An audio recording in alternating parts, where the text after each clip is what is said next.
All right. Well, greetings, everybody. Welcome once again to the RecPoker podcast, sponsored as always by Running Aces Casino, Racetrack, and Hotel, and website AMP, and the great Mark Prashant. In this chat edition of the podcast, we're going to speak to the one and only Matt Savage. 300 plus episodes. We're finally excited. We got Matt on the show. He's the executive tournament director for the World Poker Tour, among other things. And so we'll get to know him a little bit, but let's first introduce the panel. My name is Steve Fredlund. I go by RecPoker Steve in our Poker Stars home game. And I've got a quote from David Daniel. He said, "Poker is a fascinating, wonderful, intricate adventure on the high seas of human nature." I love it. And I'm Jim Reed, Bluffsterini in the home game, and you can find out about me and the rest of the wrecking crew here by going to rec.poker/crew. And I'm just here to say that getting your chips in the middle is never absolutely the wrong thing to do. Okay, Bluffsterini. And I'm John Somsky, known as Poker Geek MN everywhere. And I went with the non-poker quote today from Jeremy Goldberg. "Courage is knowing it might hurt and doing it in any way. Stupidity is the same, and that's why life is hard." I love it, Sean. All right, so after the conversation, we're going to wrap up with the community happenings, what's going on in RecPoker. Just to tease a couple of things, we're going to have the September 25th Club WPT event, rec.poker/WPT. We're going to be taking a road trip to Wisconsin for those of you who are in Minnesota. So we'll have details on that. Super excited. We'll also talk about the winners of the online home games. We'll talk about the new RecPoker staking package, all kinds of stuff. Reminder, if you are a premium member, you're in the chat, set your settings to anyone so that you can type your question, type your comments, and we'll get it on air as well. So with that, let's bring him in. Matt Savage, welcome to the RecPoker podcast. Hey, great to be here, guys. Yeah, I've finally. been reading a little bit about you guys here and there. I really haven't seen as much as I thought I might see, but yeah, I think Chad posts a lot of stuff about you guys. Oh, so. yeah. Yeah, Chad McBean. Yes. Yeah, he is fantastic. Yeah, we consider ourselves the best kept secret in the poker industry, and part of that honestly is intentional because we're a very positive, encouraging, vibrant poker learning community, and so we're not for everybody. Honestly, if you're one of these folks that you like to play recreational, you love the game, and you want to hang out with good, positive people, like we're your people. But as you maybe know, a lot of poker players don't necessarily want to be in a positive, encouraging, vibrant community. That's true. And I see a lot of that when I'm on Club WPT. It's more of a community than just basically anything that is out there that you might see with the other podcasts that are out there. Yeah, sure. and I think that's why we vibe really well with you guys. We've spoken to some of your folks at the WPT there, and we think, man, this seems like a good partnership because I think we have the same thing in mind. Where let's make poker fun, competitive, play for some cool prizes and cash. But at the end of the day, it's just a fun thing to do. Right, and that's my big goal, is always trying to make poker fun. And we found a way. We have I Twitch stream every week for Club WPT on Sundays. Yeah. If somebody comes in there and starts trolling the chat, instantly there's 5 or 6 people on top of them right away. Then get out of here. We don't need you. So if that's what you guys are doing, I'm all for it. We do the same thing. We have an online home game. We play at least one tournament a night for whoever wants to join. It's just for free. It's just for fun. Well, we play for these pins. These guys are showing off their fancy pins that they've won, but we're the same thing. We have a 0 tolerance policy. Like if you say anything negative, it's just, you're suspended for 6 months. Like that's just kind of how it is, because that's just, hey, we're playing for fun. Like if you want to berate somebody for their play, if you want to challenge it and kind of ask questions and figure out, hey, what did you do there? Why were you thinking that? That's perfect. Right. But any sort of berating, anything that we consider anti-community, you're just gone. It's not complicated. So I love it. Love it. Well, there's a few things I was thinking about. What do we talk to Matt Savage about? Like there's so many things we could talk to you about. I was thinking, what does the RecPoker Nation need to know about? I mean, there's so much good stuff out there already about your background. Like we could spend hours talking about your background, but I know you just were interviewed by Robbie Straczynski on Cards Chat. And so I want to encourage people, you want to know Matt's background a little bit, how he went from, chip runner to dealing tournament director and all the history of the WPT. It's already been said, already been done. Let's not waste Matt's time. Go listen to that episode of the Cards Chat with Robbie. But I've got a few things I want to talk about. One, because our audience is recreational players primarily, and it's people that are playing home games, bar leagues, lower stakes at the casinos, all the way up to bigger stuff as well. But one thing I want to talk to you about is the TDA. So, you were one of the co-founders of the TDA, this whole idea of this, it's a tournament directors association. And maybe just clarify a little bit for some people out there. It's rules and regulations, and the idea is to try to make things more consistent across tournaments. But I think there's always this lingering question of where does the TDA fit in? Where do the house rules fit in? Like maybe just share a little bit about what's it supposed to be like, and how does that work? The idea was, when I was playing tournaments back in the early 2000s, that in the late 1990s, rules were different everywhere I went. So I really thought that we needed some kind of standardized rules. We always had Robert's rules of poker for the live games, but there was never really anything for tournament poker. And so the idea was to come in and try and get all the tournament directors and the card room managers and the players, media, and everybody on board with doing the same thing. And the way it kind of came about is I went into the World Series Poker for the first time ever myself in 2001, and went to the tournament director and say, hey, can we put this together? And they basically said, you know what, it's been tried before, it's never going to work. Well, I was a little more persistent, and luckily I knew Linda Johnson and Jan Fisher, who had a World Poker Industry Conference, which a lot of people don't even know about, in the early 2000s. And so they said, hey, Matt, we like this idea, so why don't we put it on the back end of what we're doing with the World Poker Industry Conference? And out of that, it was just 25 tournament directors from around the country. And since then, it's just grown into this big thing where we have players and tournament directors, card room managers from around the world that come in every couple of years. We're not going to do it this year because of the situation that's going on. But it's the thing is that we care more about consistency than anything else. There's been some rules and things that have come up over the years that not everybody's in agreement with. But if we can push that final 10% or 20% over the line to do the same thing, we feel like it's better for the players when they go from house to house and property to property to know the rules and to have the same rules everywhere they go. And so that was kind of the goal of the TDA. And I think we've achieved that. We are used in pretty much every major tournament around the world, and every small card room in the world too, as far as I know, pretty much everywhere.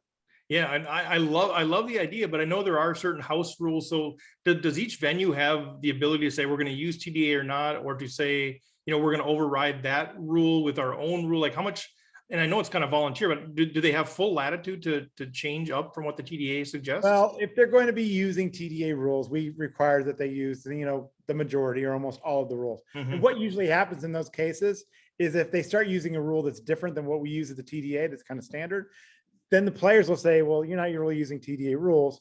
And it kind of pushes them to change the way they're doing it also. There's been a few things that have come over time.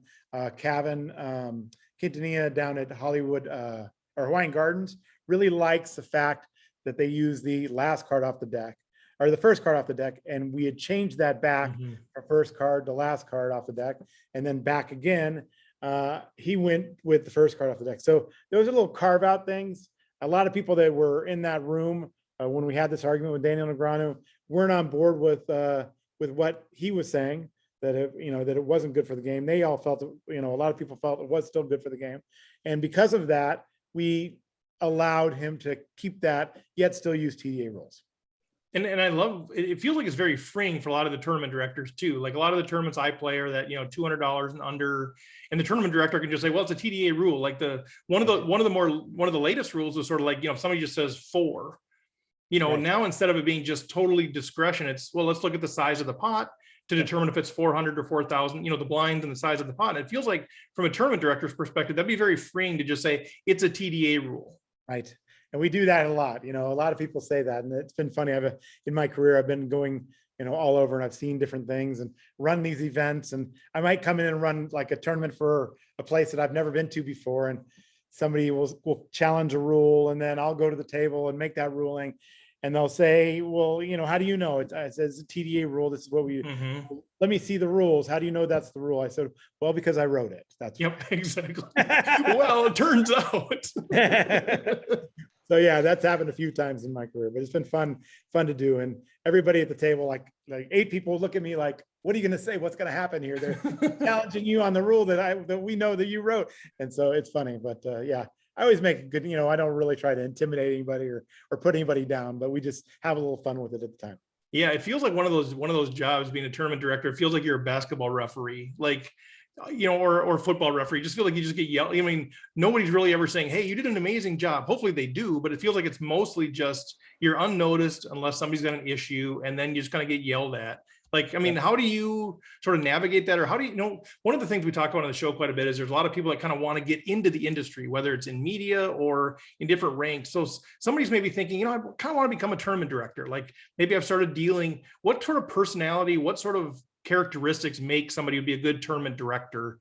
Well, I always say the first thing you need is patience. You know, and a lot of times you might be viewed as kind of like a babysitter sometimes, you know, and it's been my way of doing things is to basically, you know, befriend the players. You know, I play poker too. So if I'm playing poker, I know what it's like to be on the other side of the table. I know what it's like to take a bad beat or have a dealer make a mistake. And so I can kind of feel my way through the ruling. And when I come to the table, I know who's upset with the rule, who's not, you know, who's upset with what's going on at the table. And I can kind of diffuse that. I think the most important thing for me is to listen to the room, listen to the players, kind of feel their pain when you're making those decisions that are tough, that may cost them, you know, $1 million at some point. And, you know, if you do that and you give them the respect, they give you the respect. So I really say I've been fortunate in my career to have the respect of the players. And when you go to the table and make a rule, even if it's something they don't understand or know, they say, well, Matt made that rule, so it must be right. You know, we're not going to argue about it. And then at that point, what a lot of floor people don't do is they don't walk away from the table. You need to walk away from the table, not give the person the chance to say, hey, that's not right, or this is, you know, or this or that. You know, you kind of make your ruling, stick with it, be confident in it, and then just walk away from the table. And then everybody keeps going. Yep. That's good advice. Hey, John, I know you've got something. There's a couple things in the chat. I see that Kim Kilroy has put the pokertda.com link for those of you who are interested in kind of checking that out for sure. And I see Troy Chapman, one of our Australian friends, he says, so Matt, if you're playing an MTT and still don't agree with the ruling, what's the best way to take it up with the TD? He says, I assume kicking the bins over is not a solution. No, kicking the bins is not a solution. And I've seen it happen many times in my career, but yeah, that's not the solution. That'll usually end you up on a penalty. But and you know, I think you always have the right to go to the highest authority in the room. And generally, you know, when I'm running an event or when I'm running a tournament, I'm on the floor. So I don't really have that kind of situation. I know if there's a big, you know, kerfuffle going on somewhere at one of the tables, I'm there, right? But a lot of times, you know, you might go to a tournament where the tournament director is not in the room or not at, you know, in the area, walking around the area. So in that situation, you have the right to ask the floor, are you sure that's correct? If it's not correct, can I see the rule? Can I talk to the tournament director, or can I talk to the card room manager, you know, the highest authority in the room? And if you, at that point, don't get the, you know, satisfaction, then, you know, you're kind of out of luck because there's nowhere else to go. And that's usually when I get a text message, hey, they ruled like this over here. Did they do it right? And I will say, well, are they using TDA rules? They say, yes. And I tell them, yeah, that's right. Or, you know, no, it's, you know, it should probably be done this way. And a lot of times I've been able to like just contact somebody at the room directly and say, hey, they got this ruling over there. I understand that you made it this way. Maybe there's more story to it, but if you're going by the TDA rules, that's not exactly how it should be done. Yeah, because I see you get tagged on Twitter things, and sometimes there's just not enough information there. So it's like you're doing the best you can, but like, you know, it's much different if you're in the room when you experience the situation. John, did you have something? Well, I was just gonna ask a sort of personal question. You know, I was wondering when you actually find the time to sleep, because so a few years ago there was a horse tournament at Running Aces, and we were involved in the stud portion of horse, and there were players that were all in, and the question came up, do you deal 7th Street up or down? Because in Hold'em, you know, all cards are face up at that point in time, and in stud, typically the 7th Street is dealt down. So, you know, I fired off a tweet to you, and then within 10 minutes had a response to that tweet, and this is not an uncommon occurrence. Right. So do you sleep? My wife will say no. You know, I have done a lot less on Twitter lately because there's not a lot of big tournaments going on. There's a lot of things that got canceled. But I enjoy that. I enjoy the interaction. I enjoy helping people, especially new players, amateur players, recreational players, more than anything. A lot of the messages that I get are from people that might be at a private game or something like that. and they have a big bet on the ruling and the outcome of the rule. So they'll text me on that. I always say if I would just collected 10% on all those things, Right. I'd be doing a lot better. But yeah, it's something that gives me pleasure, that if I'm helping somebody to understand a rule better or giving somebody more insight into why the rule was made, it makes me feel better. It always doesn't make my wife feel better when I'm up in the middle of the night and answering things on, for things that are happening in Europe or, around the world. But at the same time, I think that, everybody deserves the right to have the correct answers. And if they feel like that I'm going to give it to them, I'm happy to provide that answer for them. Yeah, what a contribution to the poker industry, man. Thanks for all that, because that's huge. Hopefully people appreciate it. I think sometimes people don't want to know the right answer because they want to stand their ground on the wrong answer. But I think what a gift to be able to bring that consistency to the poker industry. I want to shift gears a little bit and talk about the World Poker Tour. Obviously, something that you're very heavily involved in, and RecPoker is getting involved more and more with you guys as we sort of partner on a couple of different things. One of the things I'm curious about, for recreational players, we see the World Poker Tour, we see the televised version of it. I know you've been instrumental in growing all of that game, and so many of us are like, man, it'd be so fun to play a WPT event. Like, we're still in that place where most of us are just like, the dream is to play like a big WPT event, like super cool. I'd like to kind of pick your brain on what is that experience actually like? Because we just see the televised half-hour clips version. We don't see the whole festival. It's days or weeks of all of these different tournaments. What's it like to actually travel and go play like a WPT event or series of events? What's the experience like? Well, I think it's awesome, especially if you make the end of day one. You got to make it through the day for you to, I think, to get the full experience of bagging chips and all of that. But I do think that, when you walk into the room, if you're not, you just got to go in with confidence. If you don't go in there, you're not intimidated.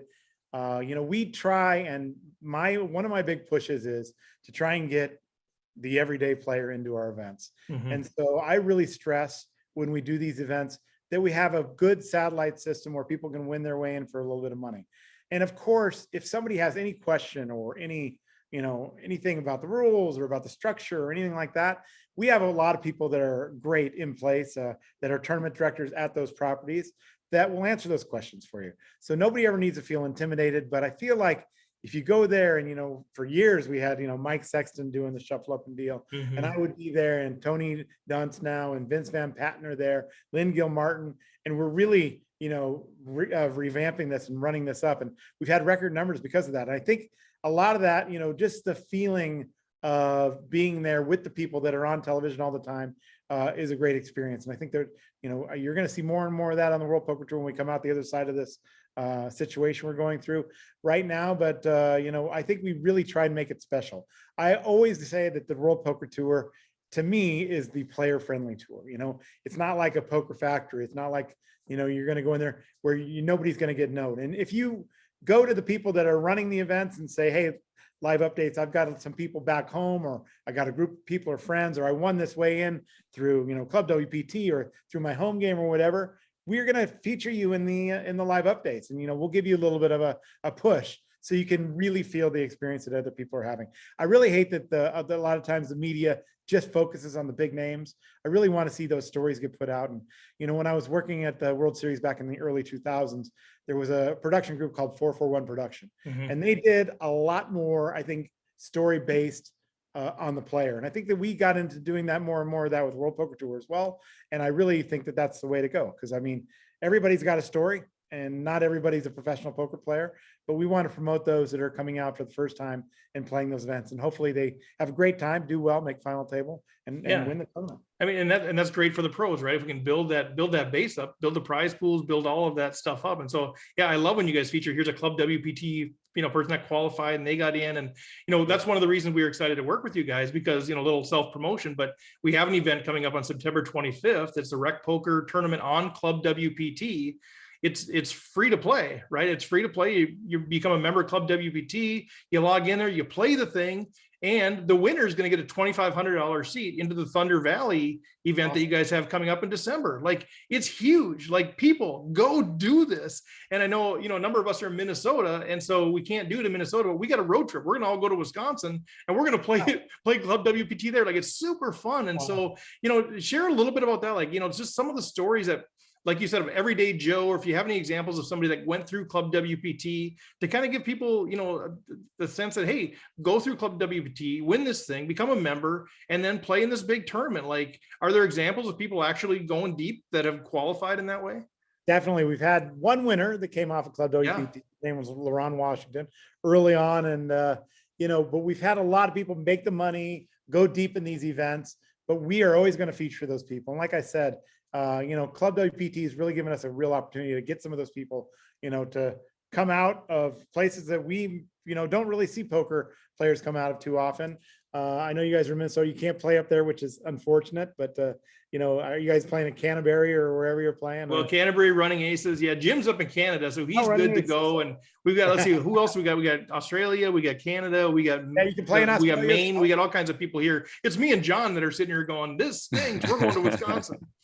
Yeah, the pressure really gets to people that are there for the first time, though. You see them, they come in the room, they're kind of bright-eyed around and what's going on, but we make an effort to just lead those people. And I'll be up at Thunder Valley for the WPTDeepStacks Championship. So when your player's up there, I can't wait, to meet whoever that is. Hopefully it's one of you, and we'll make it a great experience for you. And it's one of those things where Ben Irwin and his team at Thunder Valley do such a great job with that, and it'll be a great time. Well, we're hoping to make a little road trip out of it anyway. So hopefully our winner comes out of there, but also we're going to do a little road trip and get a few people, rally the troops to go play up there. I want to go play in my first WPT. That's my goal up there as well. Win or lose on the 25th. And you're playing on the 25th. You're going to be a bounty on the 25th. You're going to do some Twitch streaming too. So it's a chance for people. That's the cool thing about Club WPT, right? Is that they might be playing with you and Tony Dunst and Lynn Gilmartin and some of these other folks. Yep, we're excited about it. I think it's going to be, an interesting thing, insight into what we do basically every week when we play with those guys. Like I said, we have a Club WPT stream team, and we stream, talk to those people, and they've really become friends. It's become a community and friends that you never thought you would have known or met before. And like I said, we stick together. We're going to have a stream team barbecue when we can at some point, an upcoming stop, and it's going to be, I really have made literally what I consider lifelong friends out of playing, for this subscription poker at Club WPT. So I'm excited about that. Love it. Jim? Yeah, that's actually kind of what we were talking about, because we're a community at RecPoker too, and I can sort of feel that warmth in the Club WPT group. So I wanted to ask, I've been splashing around in the tournaments there. You guys have, there's a tournament every 10 minutes. There's all these different kinds of tournaments with tournament points, and you can win prizes. Can you talk a little bit about I want to get the most out of the time that I spend in there. What are the really great prizes, and what are the tournaments that I can play in them if I go to rec.poker/WPT and sign up for this awesome place? Well, we have big prize pools pretty much every weekend, 5,000, 10,000. If you sign up for the Diamond membership, there's more $10,000 events. You can win seat qualifiers, which I'm always excited about, because those are the people that come out and play our events. And we're going to continue that, as we're going into new ownership with the World Poker Tour. So we're excited about that. But I think more or less than anything, it's the experience you're getting from that online. The play has really improved. Mm-hmm. Back in the day, when you had the Zyngas and Club WPT early on, it was basically just everybody was playing, play chips, and there wasn't really a lot of strategy or skill. When you sign up now at our Diamond membership, you get to go to learn WPT, and you get to see all of the videos from our trainers, Tony Dunst and Lucky Chewy and others that are, have really made these players really good. So it's gotten a lot tougher. I've won a couple of my easy anymore. Last couple weekends I've had a rough go of it. Well, you can see it's a fun place. You can see that people are there to have a good time. The software, it's good for people that want to play one table and engage with the chat and that kind of thing. And I like that there's a variety of different ways to play. And one of the things, it's a very cool system. So you subscribe for the month, and then you can play as many tournaments as you want, really. And then there's these other ones you can enter with your tournament buy-in. So if people are trying to dip a toe into playing online, it's a nice way to kind of cap what you can lose in a month at first, but also open up the possibility to win all these great prizes. So I can see it being a fun place to be. Yeah, for sure. And like Mike Sexton used to say, never lose a dime playing poker. Right. Yeah. You sound just like him. That's fantastic. I don't, but that sticks with you. Like, how is that possible? Well, you pay the membership thing, and then you don't have to worry about losing more. So it's good stuff. So we're super excited about partnering with Club WPT. We're excited about Thunder Valley. I'm kind of curious. I know, man, the time just flies by.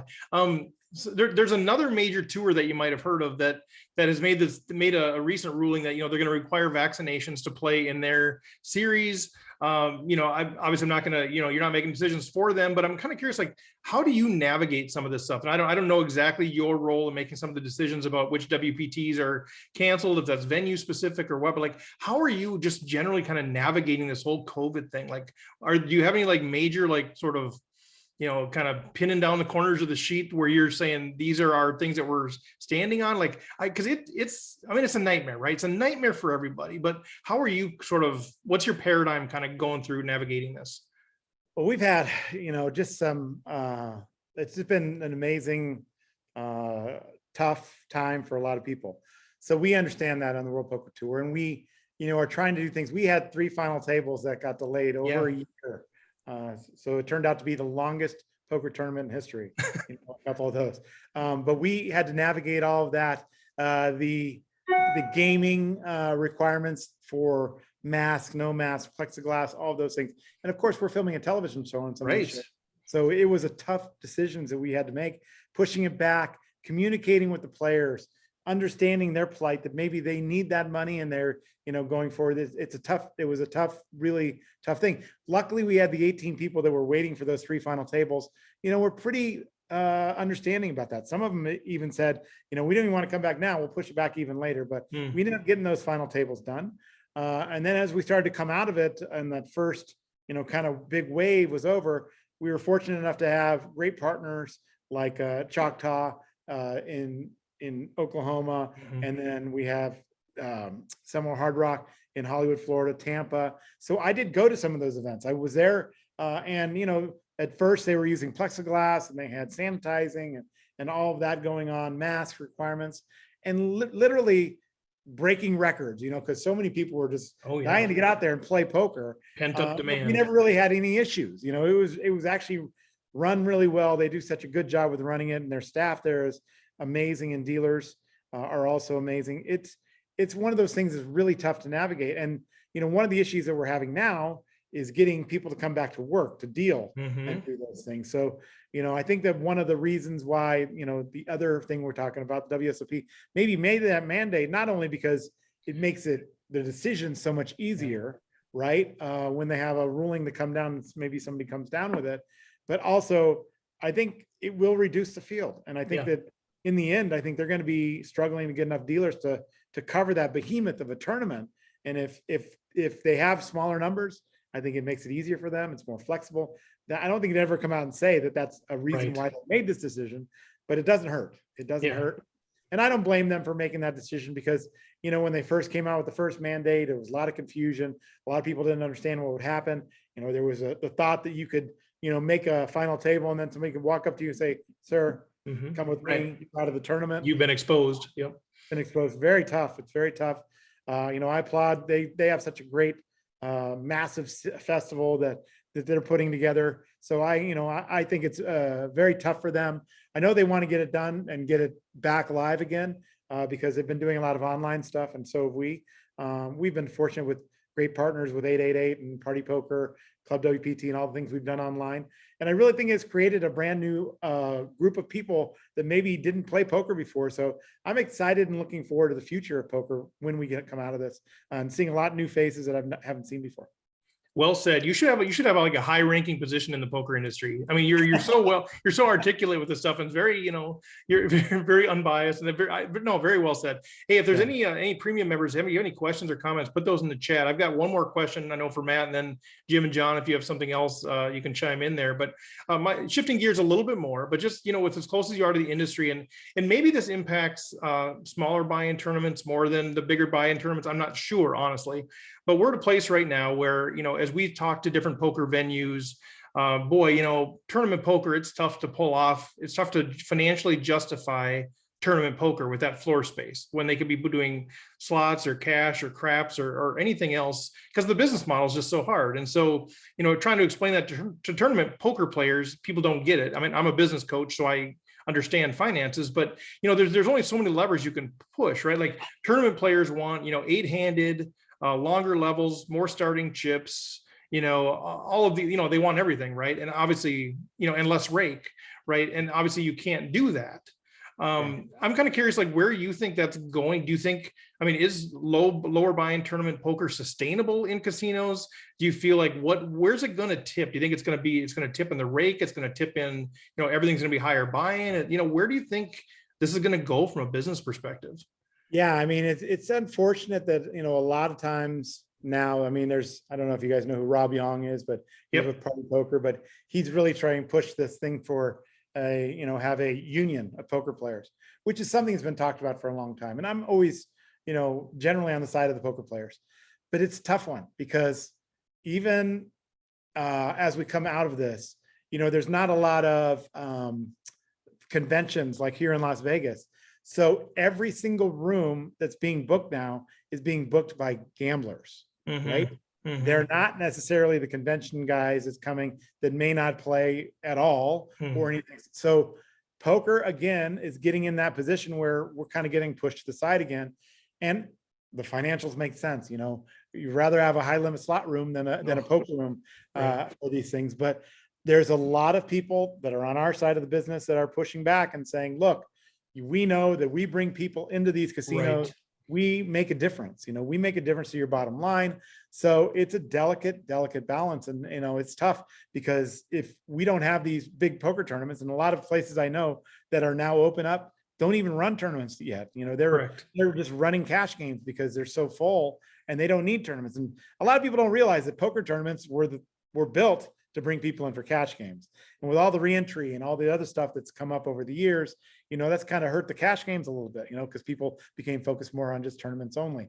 But I think there needs to be a good blend of both. And, I think we also needed some consolidation, and this created some consolidation, but I think maybe it's gone too far. And now we're in a spot where we need things to just calm down a little bit.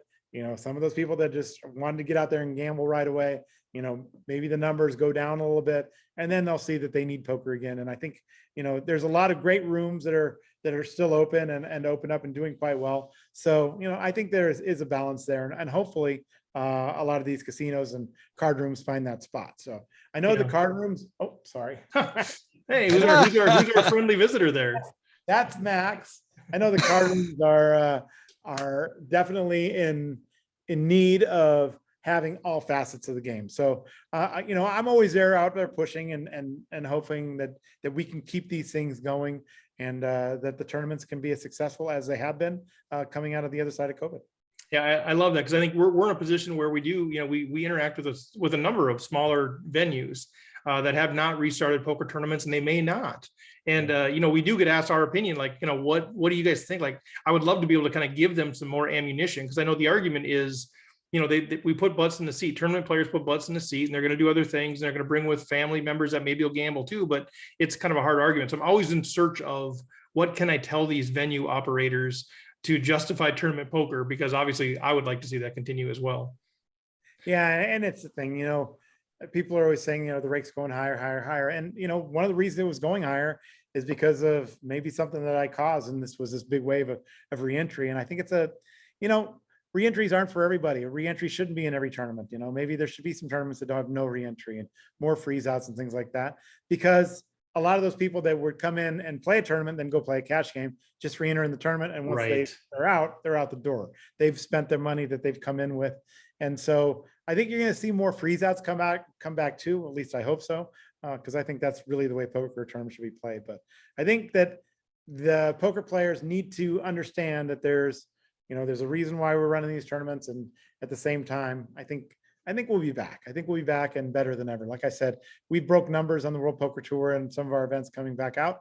We had our biggest 5K ever at the Venetian. We had biggest WPT event ever at Seminole Hard Rock. So the desire's there to play tournament poker, and I don't think that's going to wane.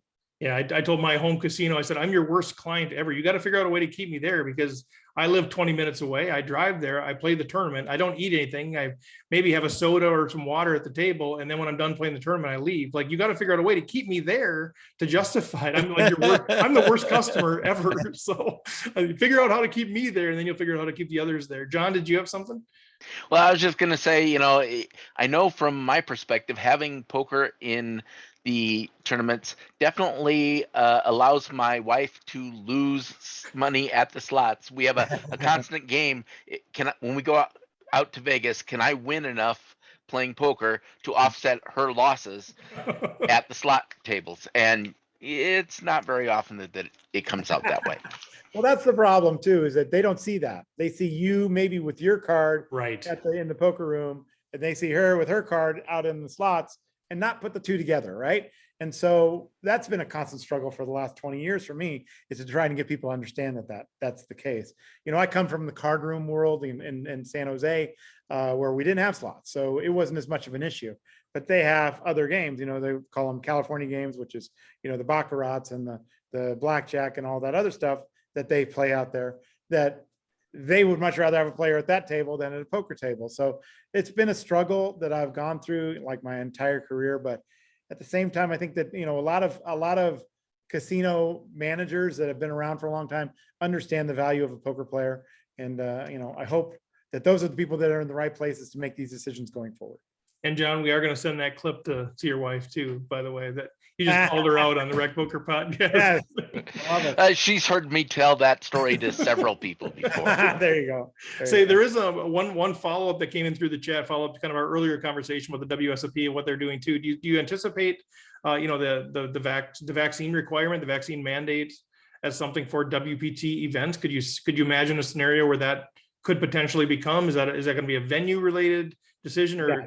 So we on the World Poker Tour have partners, and they're the partner casinos. So the ones that just got postponed, Jacksonville and in Maryland Live, we didn't make that decision. The casinos made the decision, and maybe not even the casino poker room director made that decision. It might be the casino itself.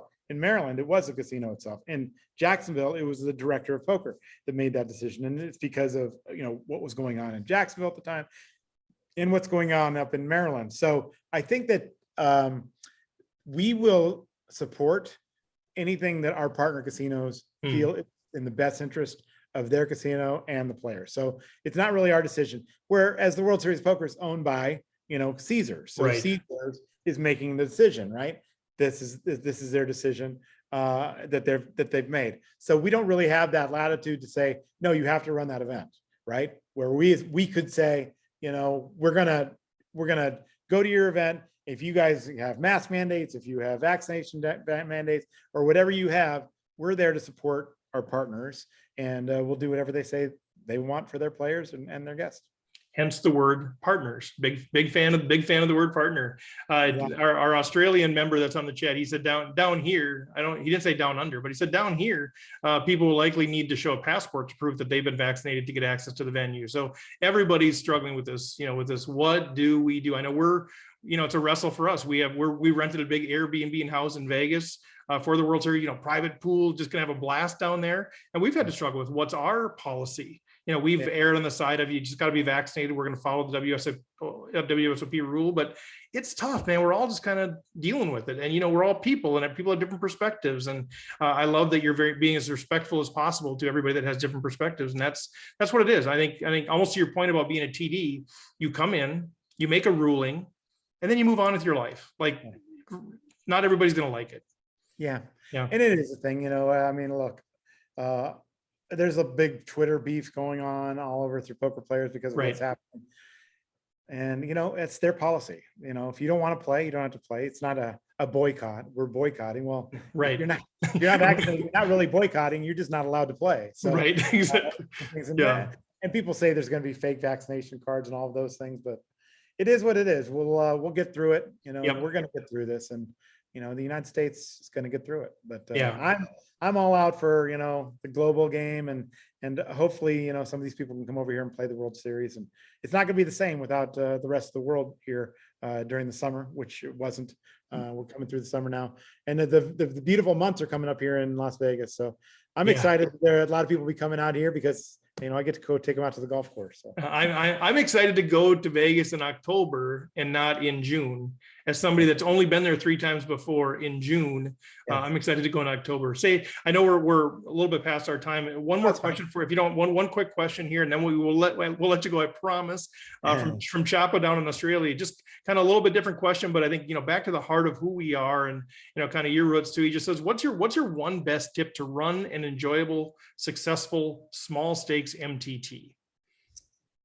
Just make it fun, and I am always a guy that's a stickler for the rules, even in those small ones, because I want people to know that when they come to play a $20, $30 event, or, even a free event, that they're going to play by the rules, because a lot of those people, you may not know, they may be the next big name in poker. They've got to learn and cut their teeth in the way that they know that they can go to the next level, to the $100 events, the $200 events, the $500 events, and the $1,000 World Poker Tour events, that they know that they're playing by the same rules. So I really do think you want to make it fun, but at the same time, you want to follow the rules, and you want people to understand the rules in a friendly way. So I'm all about the fun. That's what I think poker needs to be more fun. If it's not fun, the recreational players aren't going to stick around and play. Right. That's exactly right. All right. So we will let you go, but with that sort of, if there's anything kind of going on that you wanted to kind of either, promote or push a little bit, or what's the best way for people to connect with you or WPT? Like, what should people do? What's the call to action? What's the next step that you want to leave people with? Just if you have any questions, if you want to, discuss anything, there's, great people in poker. Kev Math is one of them that'll answer anything about schedules and stuff. If you have questions about rules or tournament rules, or even cash game rules, I can still answer those as well. Reach out to me on Twitter @SavagePoker. I'm on Instagram and Facebook and all of those things. But like I said, I enjoy it. I think it's part of the game. It's part of my job to educate and help promote the game. And I really just want to make it a global, game. There's so much room. We need more women in poker. We got to stress that when you're at the table with women at the table and you treat everybody the same, you treat everybody great, make it a fun experience for the other people at the table, and the game's going to grow. It's never going to go away. Love it. All right. Well, Matt, thank you again so much for your time.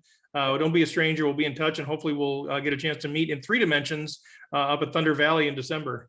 Anytime, guys. Thank you very much. I appreciate it. All right. Take care. Well, there he goes, Matt Savage. Jim, why don't we go ahead and roll the Jonathan Little ad, and then we'll come back and we'll chat a little bit about our reactions to Matt and what's going on with the community happenings. Have you ever wondered whether you should call a preflop raise or 3-bet instead? What do you do when you have a flush draw? Do you raise it, or do you just call? What do you do with ace-king when you miss the flop? Are you tired of guessing about what the right play is with your particular hand? Well, my name is Jonathan Little, and I am a 2-time World Poker Tour champion and creator of PokerCoaching.com, where we offer over 1,000 interactive hand quizzes where you play a hand and then get real-time feedback from our world-class pros.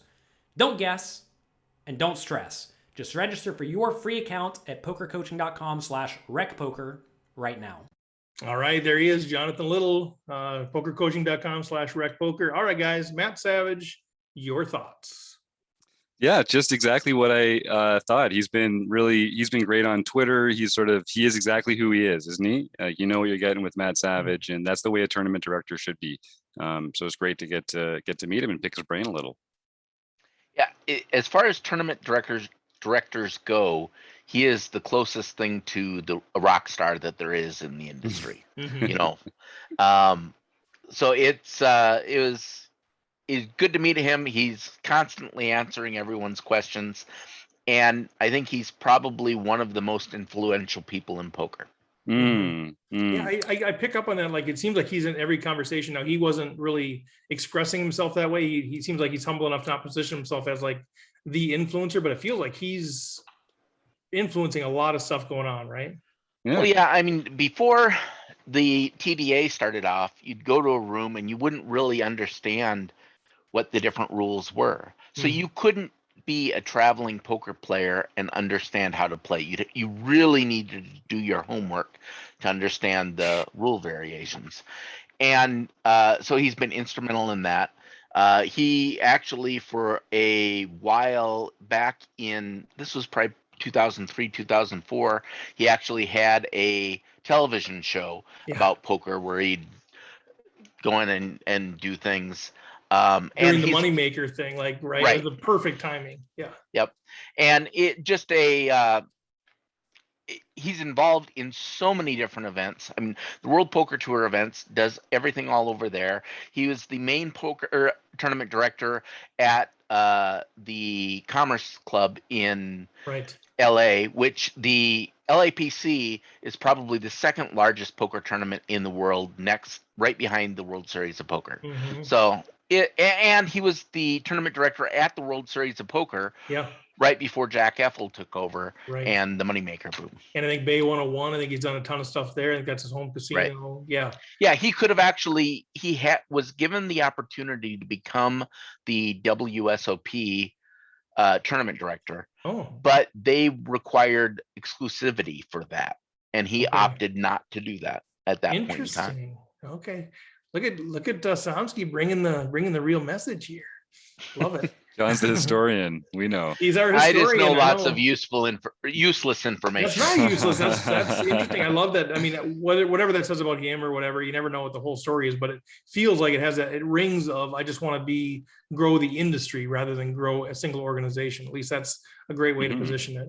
Well, anything else about Matt or any follow up stuff on him? Otherwise, we can get into some of our other stuff. Jim? Well, if you want to impress him with your play, you can go to rec.poker/WPT and enter into that free tournament that we're going to be playing in Club WPT. He's not joking. He's going to be playing in it. There's a bounty on Matt. A few of the other big names around WPT are going to be playing in it. So it's not just a free ticket to the 2,500 entry on the line. You also get a chance to make your mark on the Poker Cognoscenti.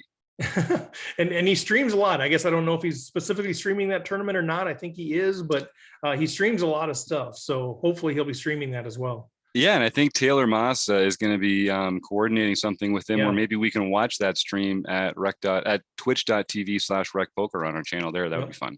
Yep. All right. Yeah. So So more about Taylor that. can So teach him how to.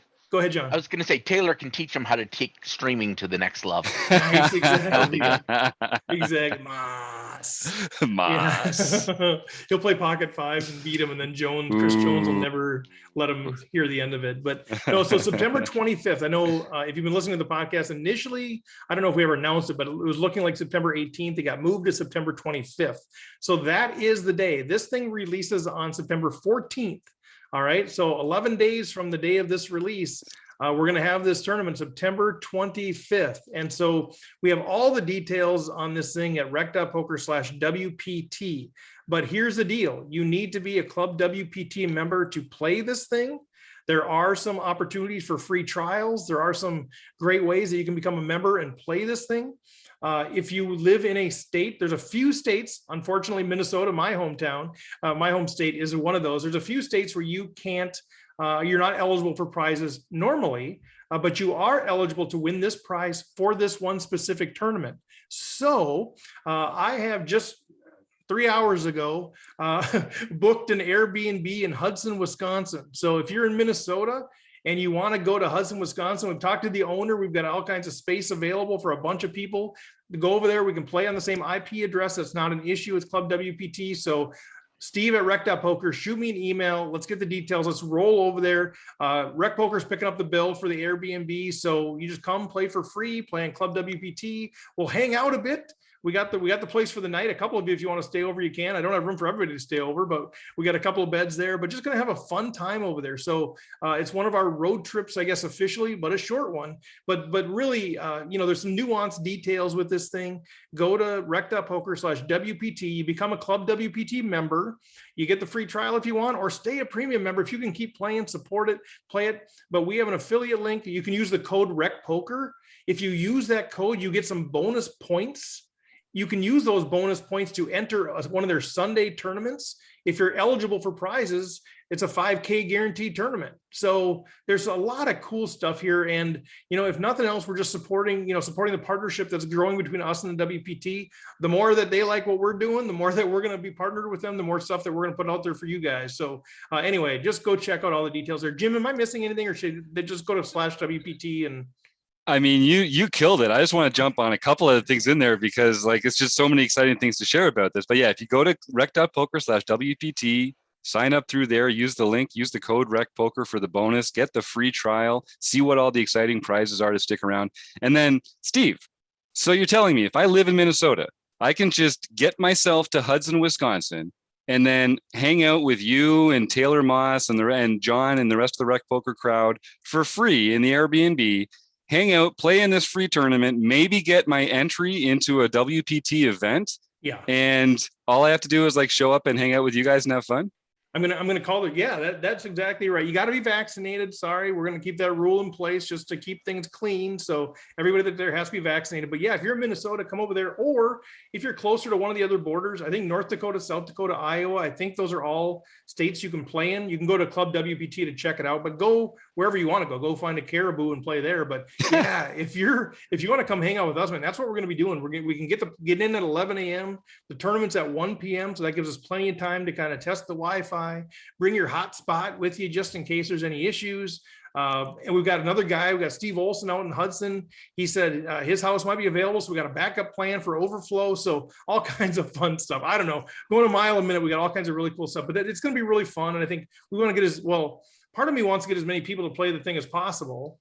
Part of me says, no, stay home. I want that ticket. Go for a walk, take the dog out because I want to win that thing. Yes. I want to win. It's a $2,500 WPT DeepStacks main event seat. Yeah. Like, let's go. Yeah. Well, and if I heard right, and correct me if I'm wrong. You're wrong. Didn't I hear that this is not available to all of the WPT members? You have to actually come through Rec Poker to play. Yeah, no, you are correct. Thank you, John. So yeah, this is a Rec Poker event. So you need to have a free membership at rec.poker. You don't need to be a premium member. Of course, we'd love you to become one. But if you're a free member at rec.poker, we call it a community member, then you will see the code password thing that you'll need to enter. So you're a member at Club WPT, you register for the tournament. It says, what's the password? Go to rec.poker/WPT. And if you are logged in with your free membership, the password will appear like magic. Mark Prashant and Jim Reed have figured out how to make it appear like magic. It'll be obvious. You'll put that password in Club WPT, then you can play. For the people that are in Club WPT that are not free members at rec.poker, they aren't going to be able to play this as much as they want. Mm-hmm. It's going to say, what's your password? They're not going to know it. So yeah, this is a huge win for Rec Poker to try to make it available for our membership. Now we know some people that aren't currently associated with us are going to get in there. They're going to get the password. And that's great. But man, we're rooting on one of our own, man. We want one of you guys that have been around with us for a while. We want somebody to qualify for that thing that says, man, I've been listening to the podcast for 3 years. I'm a free member. And now I'm going to go, wear the patch at the Club out at what's the place up in Northern California? Thunder Valley. Yeah. It's in San Diego, I think. Oh, that's Northern California. What do I know? Yeah. You Canadians, I don't know. But anyway, oh God, I just know West Coast somewhere south. I don't know. I think it's actually near Sacramento. Okay, John. John, Jim's like San Diego, isn't it? It sounds warm down there. Yeah, you Canadians. Well, anyway. I know everyone in the U.S. thinks Canada is just one area up there, so it's all the same, and everyone knows everyone there. Hey, speaking of Canada, I just got to take one quick second here. The night before, I'm actually by happenstance going to be at the Playground Poker Club near Montreal, Quebec. So if any Rec Poker members, I know a couple of premium members are planning to join me there. I'm going to play all night. I'm taking the train in on Friday. I'm taking the train back on Saturday, and I'm playing in the WPT tournament later that afternoon. But Friday, September 24th, I would love to see some folks swinging by the Playground Poker Club and keep me company while I grind out overnight and do a little practice for WSOP.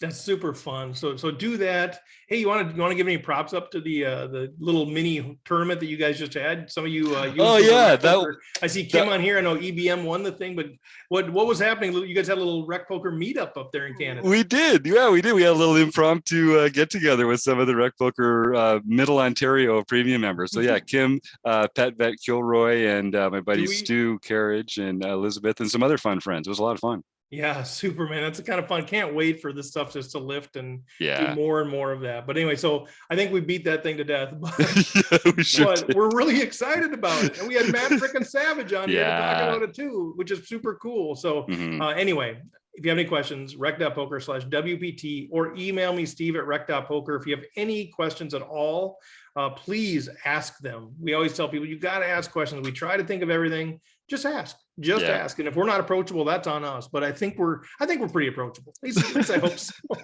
If I'm not approachable, then email Jim at rec.poker.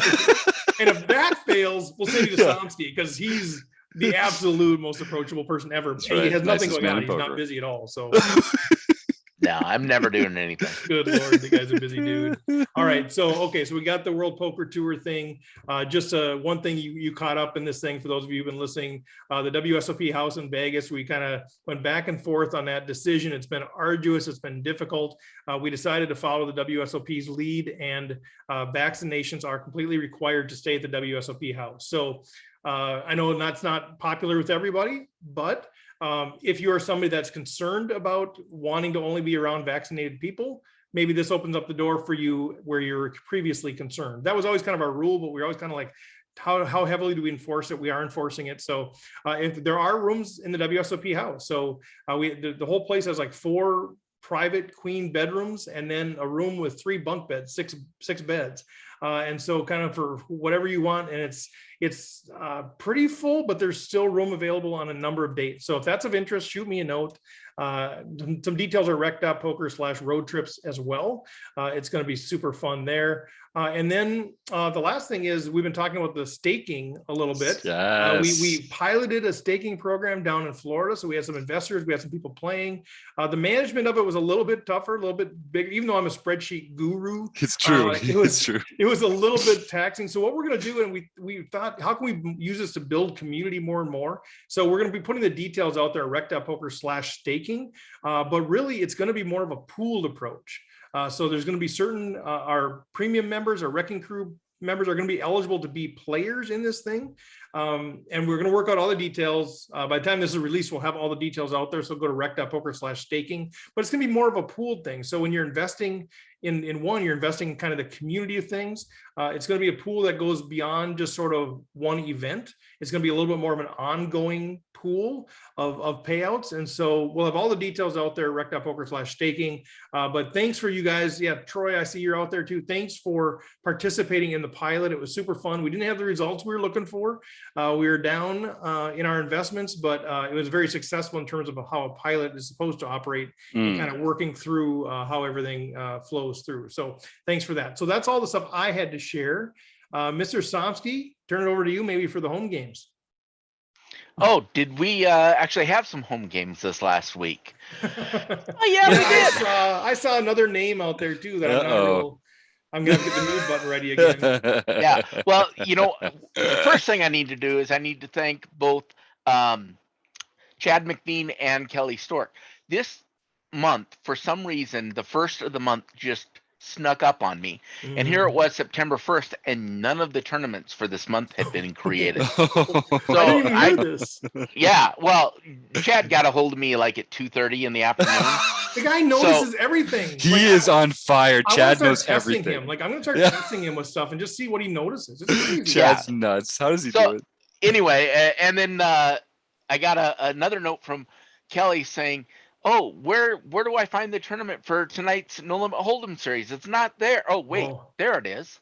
So, I mean, she looked, it wasn't there. I was in the middle of creating it as she was typing it out to me, and then it was there by the time she. I love that about the community. And we need that, you guys. We're just all volunteers. We're all just kind of doing our thing, doing the best that we can. So we need you. If you see something that you think should be there, just tell us. And so that's so good that they did that, because sometimes people just sit on it and then it's too late. So much appreciated. And people like Paul Quark and Jamel and other people that have Quark is like a screen name. He knows who he is. And Jamel and Danny and too many to name. ARW, Roger. Adam. Roger in particular lately. I know he's been getting really involved.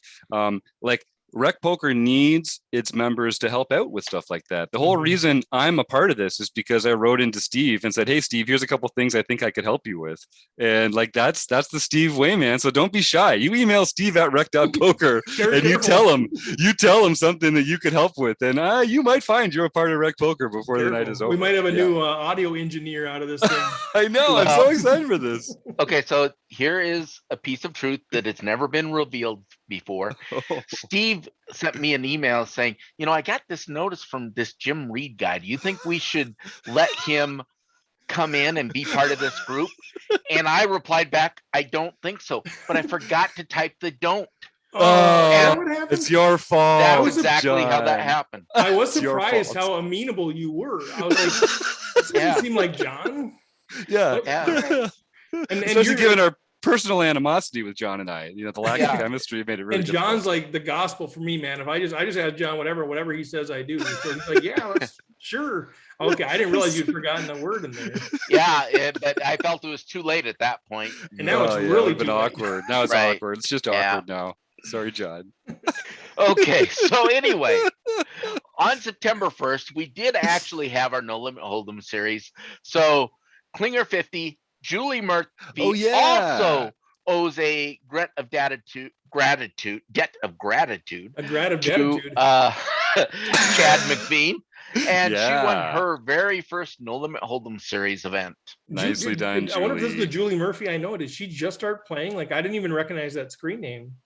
I believe it's fairly new. Wow, I think she's Julie. If that's the Julie I know, well, way to go, either Julie. But I mean, way to go, whoever Julie it is, whether Steve knows Julie, you or not. If it's the one I know, way to go. If it's not, I am very impressed with you, Julie Murphy. Whether or not Steve knows you, I don't care. I think you are a valuable person and worthwhile, and you should be congratulated for your accomplishment. I think it's a bigger accomplishment for somebody who knows me. If they know me, they're already behind the 8 ball. So it's a bigger accomplishment for them to achieve something. And it's a friend of Kim's. I did know it's the Julie. It's another Canadian member. I believe. Is that right? So, okay, it must not be the one I know. If she's Canadian, I don't know her then. Wow, way to go, Julie. So exciting. I think she's Canadian. If it's the Julie Murphy I'm thinking about. TOC. Now she's in the year in TOC too. I know. Yep, I got some catching up to do. Julie's way ahead of me on that one. I'm in there. Yeah. All right, then we have for our nightly events, August 30th, Graphic 16, Roger Shute. His third nightly victory of the year. That's his 11th night lifetime. Wow. August 31st. This is a familiar name. I think I was just saying it last week. Les Paul 99, Michael Pinciero got his second nightly victory for the year. Way to go. Michael was a really big participant in the Aura recently. We had some great conversations about some tough hands in there. Sweet. I saw him out there. Yeah. And then we have Binkley, Eric Jin. Got his third nightly victory of the year. Who's who list. I know. RecPoker Binkley. Or Rec Binkley. I love that. Evil Roy CA, David Westerveld. Got another Canadian. Yep, that is another Canadian. And then, of course, this guy. It seems like we can't go a week without mentioning this name. Keck Geek 65, Jacob Kiki got his 9th victory for the year, 18th nightly series victory lifetime. Wow. That is just incredible. And I think it's 5th, so it's like the 9th of this year for the nightly, but I think it's his 15th, like including like the mixed games and the international and everything too. Like his goal was 20 for this year, and he had kind of a slow start, and now he's got like 15 through September, so he's like right on pace. And I think he's ahead of pace actually. And just to be clear, we're playing. These aren't one table tournaments. You hear some of these names week after week. The international ones sometimes. Oh yeah, the international one that does have a small field, but a lot of these other ones are like 50, 60, 70 players in them. So the fact that you keep seeing some of these names in here, it means something. They're definitely the cream rising to the top. Chapo asked what the all-time high is for that. I don't remember what it is. Probably Doug Drebeck. Still Drebeck, last year. I don't remember the number, but I think like for 29 the Reckies, or something. I think for the Reckies, last year we just kind of the 1 year. I think this year we're going to add some sort of information about, all-time ranks and some of those things too. We're going to dig out those stats a little bit more. So we'll kind of have that, what's the record for the most of each wins and that kind of thing. It's gonna be super fun. As Put- the data analytic guy, like I'm excited about all of that. Put that on Danny and Colin to put together for the Reckies this year. They're gonna Colin give you Anderson beads. and yeah. More. So Oh, hey, John. Oh, For sorry, number- John. Are you still talking? for number 1, Doug Drabeck has 29 lifetime victories Ah, across yes. all the series, and Keck Geek 65 has 25. Wow, he's So knocking on the they're- door. They're neck to neck. And Oh this my. year, Drabeck's not going at the same pace he was No, last year. I don't think he's playing as much, but no. Right. I'm not saying no Geez, leave him disparaging. alone, John. Yeah. But I'm not. I think I'd be shocked if by the end of the year Jacob Kiki doesn't have the all-time Yeah. wins Yeah. for RecPoker. Yeah. Yeah, For sure. that's going to be a RecPoker. What was the award we did last year? The what was it? Performance of the year or something like that. Yeah, might That's have- going to be a candidate. Yeah. Well, I'm especially gonna since do he- more breakdowns though this year. I'm gonna look more like ROI and stuff too. Yeah, cool. Oh, I'm gonna break it down. Like none of this. No, he's just- going to break it down. yeah, I mean, wins are wins, but what's your ROI? That's what I want. Anyway, so on to our international events.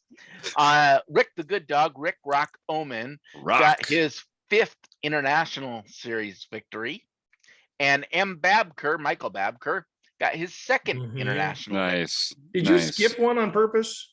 On purpose? I Well, looked I at the just- PowerPoint, and I know sometimes you go back and forth, but I think you skipped this one on purpose. I noticed that your arm is hovering over the mute button there. You see me on the you can see Yeah. me on the shared You drive see it. there, like, I see what's it going right on? there going like, and I figure I just don't want to let you have that easy of a win. So I just thought I'd skip it myself. That way it was my choice and not yours. Yes, hold the power, John, and your dignity. Exactly. Oh, So Poker Geek MN John Somsky won his 3rd mixed victory. for Yes, third mixed. Way to go, John. amazing.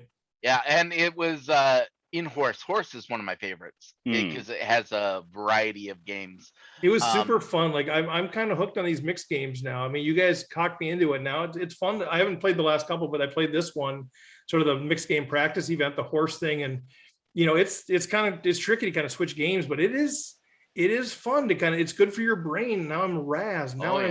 Now I'm doing this. Now I want high. Now I want low. Now it's split pot. Now it's not. And it was good. The other thing is because the games switch and because in general no one is as big of an expert as they are in Hold'em. I mean, you have just pure wizards. When you go to a mixed game event, people are in general having a lot more fun than they are in the no limit Hold'em events. So it is just a great time, and they are a lot of fun to be had. But Nice job, last John. but not least, we have Don't Chase 666.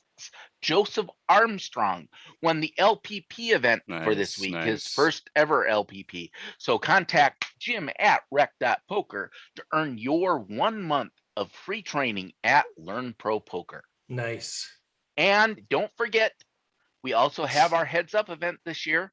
On September 18th, we will have our Heads Up event, and the winner of that will be eligible to play in next year's Marek Madness. Oh, so good. I can't play it. I'm so bummed. Yeah. I mean, we got a family thing, so I can't play it, but like, man, it's going to be fun. And like that Marek Madness was really fun, even though Andrew Feist sucked out of me first round. Off the nuts. Well, No you figure, comment, but so last time I think we got like 25 people in our Heads Up event. yeah, This time I assume we'll get a few more than that. Yeah. So maybe let's say we get 50 people. You got to figure your odds of actually winning it are like 1 in 1,000. oh, I know. I just want Really? to be. I'm not sure you have a statistically better advantage if you were to play it or not to actually become the winner. Savage. So That's savage. That's This guy is known as the nicest guy at poker. I think it's everybody except me. So I'm just hoping I get an invite to Marek Madness. Like I'm hoping like whoever the powers are that just select like who are the 7 people that get to be in that 8-person bracket. I just want to be one of them, and I want to get like the automatic in because I'm not going to earn my way in, and then I can be the first round buy for whoever happens to get in the bracket with me. Yeah, you should talk to someone on the RecPoker leadership team, Steve. See if John can do something about it. I defer this. Like, this is for you wizards that can figure out who's this 8-person bracket. Whether I'm in or not, I don't know. But it's my only chance of getting in is if I'm selected as one of the freebies. I have a feeling that we'll find a way to make sure you're there. After all, we do want other people to have easy games. It'll be like real March Madness where like there's the 6 teams, 65 and 66. I'll be with 9 and 10 or whatever to get in. Whatever that is. Oh my god, it's so much fun. It's just so much fun. Oh my god, you guys cracked me up. Yeah, so the winner of this thing gets into the Marek Madness, which is a big deal in the spring. So that'll be really fun. And we're gonna hopefully we can get some more prizes from some folks too to kind of beef that up a little bit. Man, I'm gonna lose my stuff when I meet you guys for real in Las Vegas, because you guys crack me up like it's your job over Zoom. I'm not gonna survive this kind of chicanery and tomfoolery down there. This guy is absolutely hilarious. I spent a 6-hour car ride down and a 6-hour car ride back with him, and I had Lyme's disease on the way back, and I was like feeling horrible, and I was throwing my sandwich out the window, and I probably was the biggest ass to be with, but he was just so much fun. I mean, so yeah, it's a treat to meet Somsky. So whoever gets a chance to, you'll enjoy that. Yeah.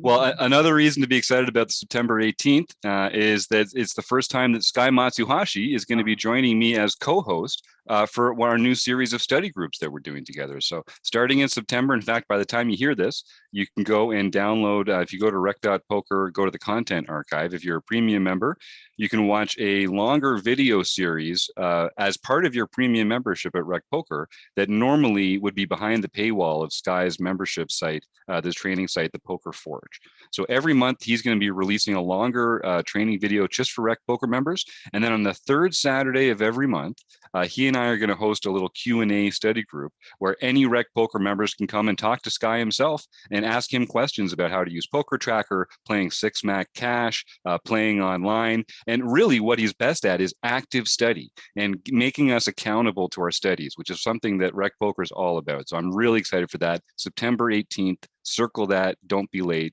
We're going to have some fun. And Jim, that study group, if I'm correct, is at noon Central Time? That's right. And you know what is conveniently right after that at 1 p.m. Tell Central me, John. Time? That is the Heads Up tournament. No way. Like the study group ends and then you can just play in the Heads Up tournament right after? Exactly.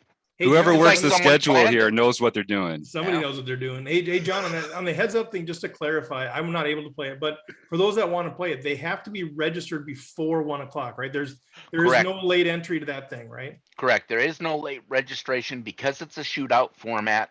It really would make it much more difficult logistically to allow late registration. So be sure you sign up beforehand. The tournament's already been created. You can register now. I'm already registered for it. So you can register now and go from there. Sweet. Okay, so register now if you're going to play it.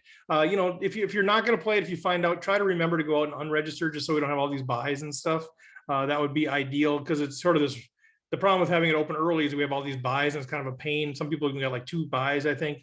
But if you want to err on the side of being safe, get out there and register now. So that's fantastic. And Jim and Sky, like Jim's a kid in the candy store with this thing. So between you and Sky, that's going to be a pretty lit study session. I would say. If you guys think I know about Poker Tracker and HUDs and frequencies and that sort of thing, he's the guy that I email for help every once in a while. So you're in for a treat. Yeah. Okay, so I know we're way over time, but maybe it's just we're not. Maybe it's just what it is. But a good conversation, great stuff happening in the community. Yeah. Is there anything that you guys are aware of that with the seminars? Because I know Chris Jones couldn't be on tonight. Anything that with Taylor's twitching every week, twitch.tv/RecPoker. What do we need to tell people about these 2 things? We do have a couple of things, Steve. How do we're going to, oh my God, we need more podcasts. We need more podcasts. So we've had a few new exciting additions to the Wrecking Crew. Yeah, so yes. Kev Math has joined the Wrecking Crew. If you go to rec.poker/kevmath, you can go and learn all about what he's getting up to, subscribe to his Substack. He's going to be posting in our forums a little more. He's sort of understood that engaging with recreational poker players is a big part of how we make the game better for everybody. So I'm super excited to be welcoming Kevin Mathers to the Wrecking Crew. And I'm also super excited to be welcoming a guy named Dara O'Kearney to the Wrecking Crew. That's right. Dara is taking a step up. Doak himself. So if you want to go to rec.poker/Doak, you can learn all about Dara. You can get some links to some of his books and his courses. He's done a couple webinars that I've really enjoyed. We're going to try and get a couple discount codes for some of that stuff.